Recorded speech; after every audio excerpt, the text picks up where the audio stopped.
In a trauma viva, success depends on executing strict algorithmic thinking under pressure. Examiners evaluate your ability to follow a prioritized sequence of interventions without hesitation. A 30-year-old male in a 100-kilometer-per-hour collision presents in shock. The primary survey shows an intact airway, but right-sided chest tenderness. Circulation reveals blood pressure at 90/60 and heart rate of 120, prompting 2 large-bore IVs and a massive transfusion protocol. In this hemodynamic state, the FAST scan is the critical diagnostic tool. You identify a moderate amount of free fluid pooling in the hepatoanal angle, located between the liver and the right kidney. A hypotensive, tachycardic patient with fluid in the abdomen indicates Class 3 hemorrhagic shock.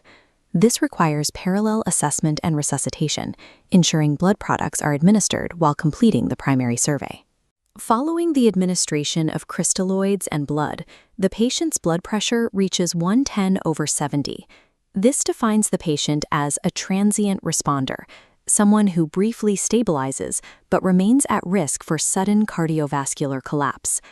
Because the patient is temporarily stable, a pan-CT scan is the mandatory next step to identify the exact source of the intra-abdominal fluid. CT results reveal multiple bilateral lower rib fractures and a grade 3 to 4 liver injury with active extravasation of contrast dye.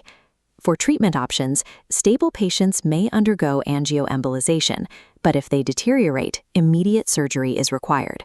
While preparing for angiography, the patient's vitals plummet. The transient response has failed, requiring an immediate transfer to the operating room for a laparotomy. Recognition of a failing transient response is mandatory. Proceeding to a laparotomy is the only way to save a crashing patient in this scenario. The operative setup must be precise. You verbalize the need for supine positioning, a cell saver, a rapid infuser, and a generous midline laparotomy to access the abdominal cavity. This schematic shows the open abdominal cavity. To control hemorrhage, you execute the 4-quadrant packing sequence. You must articulate the exact anatomical steps to demonstrate your operative competence. After eviscerating the small bowel, you place a hand over the dome of the liver to pull it forward, then pack laparotomy pads over your hand and under the liver. You continue the sequence by packing the right paracolic gutter, then gently retract the spleen to pack around it. You finish by packing the left paracolic gutter and the pelvis. You pause to let the anesthesia team catch up with volume replacement. Once the patient is finally stable, you remove the packs in order of least suspicion, beginning with the pelvis and ending with the right upper quadrant. Removing the final packs reveals 2 liters of blood and a deep linear laceration across the right hepatic lobe. 4-quadrant packing provides the pressure needed to halt diffuse bleeding, allowing the anesthesia team to restore volume before you address the primary injury. To control massive right lobe hepatic bleeding, you must perform the Pringle maneuver. You poke a hole in the avascular portion of the lesser omentum, to the left of the portal triad, inserting a finger into the lesser sac. You then gently pinch the portal triad between your thumb and forefinger to occlude the arterial and venous inflow to the liver. If the bleeding improves, you have confirmed the source is from the hepatic artery or portal vein. If dark, massive bleeding continues to well up from behind the liver, despite a clamped portal triad, the injury involves the retrohepatic inferior vena cava, or the major hepatic veins. The Pringle maneuver acts as a therapeutic intervention for inflow control and a diagnostic test to identify the vascular nature of the injury.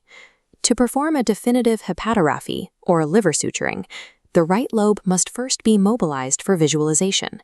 You rotate the liver medially to stretch and divide the right triangular ligament.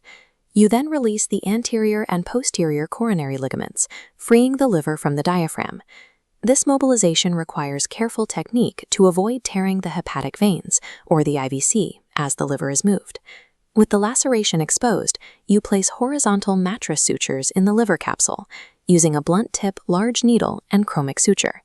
Attempting to suture a deep laceration without complete anatomical mobilization leads to iatrogenic injury and failure of the examination. Despite achieving liver hemostasis, the midgut is now distended, and the cut surfaces of the abdomen are diffusely oozing. This is the clinical manifestation of the lethal triad, specifically trauma-induced coagulopathy, where blood no longer clots effectively. Attempting a primary fascial closure on a distended, edematous bowel causes abdominal compartment syndrome, where internal pressure cuts off blood flow to organs. You must pivot to damage control by opting for a temporary closure using an abdominal vac system. In damage control surgery, surviving the immediate physiological insult takes precedence over achieving anatomical closure in the initial operation. After transferring to the ICU, you monitor vitals, urine output, and continue correcting the coagulation profile. To identify impending compartment syndrome, you monitor ventilator pressures and intra-abdominal pressures via the bladder. Once physiology has recovered, typically within 24 to 48 hours, you return the patient to the OR for a second-look laparotomy. The objectives of the second look are to remove the packs, inspect for unrecognized injuries or bile leaks, and attempt primary closure only if abdominal pressure allows.